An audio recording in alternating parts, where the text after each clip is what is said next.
দর্শক, হাসিনা পালানোর আগে দুদিন আগেই তার আত্মীয় স্বজনদেরকে সিগন্যাল দিয়েছিলেন যে দেশ থেকে চলে যাও। আলোচনার শুরুতে আমার চ্যানেলটি যারা সাবস্ক্রাইব করেনি দয়া করে সাবস্ক্রাইব করে নেবেন। দেখেন, 16 বছরের প্রধানমন্ত্রী বাংলাদেশের একটানা ক্ষমতায় ছিল, যার নামে সিন্নি পড়ত।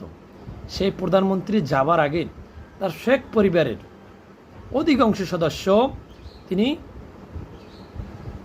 দেশ থেকে নিয়ে গেছেন, যাতে তার পরিবারের সদস্যরা নিরাপদে থাকতে পারে।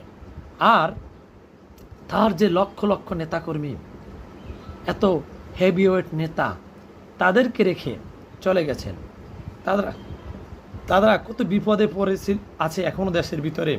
কেউ জেল হাজতে, কেউ দেশ থেকে পালিয়ে গেছে, কেউ আত্মগোপনে, কারো বাড়ি ভাঙচুর হয়েছে, কারো লুটপাট হয়েছে, অগ্নিসংযোগ হয়েছে। তাদেরকে এরকম রেখে একজন নেত্রী তার পরিবার নিয়ে চলে গেছেন। চিন্তা করতে পারতেছেন? তার পরিবারকে সেফ দিয়েছেন, কিন্তু নেতাকর্মীদেরকে সেফ দেন নাই। যে নেতাকর্মীরা তাকে এত ভালোবাসত, ধিক্কার জানাই যে এরকম একটা নেত্রী, তার কর্মকাণ্ড।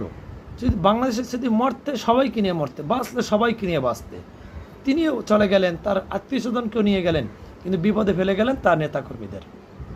দুঃখজনক।